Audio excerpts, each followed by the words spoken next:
பழகிக்கிட்டேன் உன்னை பார்த்துதான் மாமா, உன்னை பார்த்துதான். அடமுத்து நக்கு இருக்கு மொத்தமும் தெளிய முறையிடலாமோ?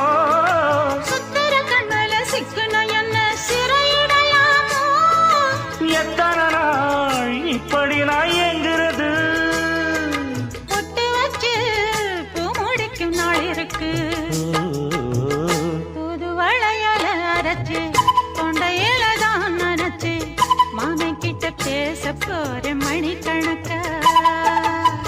தூண்டாமணி விளக்கு தூண்டி விட்டு எரிய வச்சு உன் முகத்தை பார்க்க போற நாள் கணக்கா.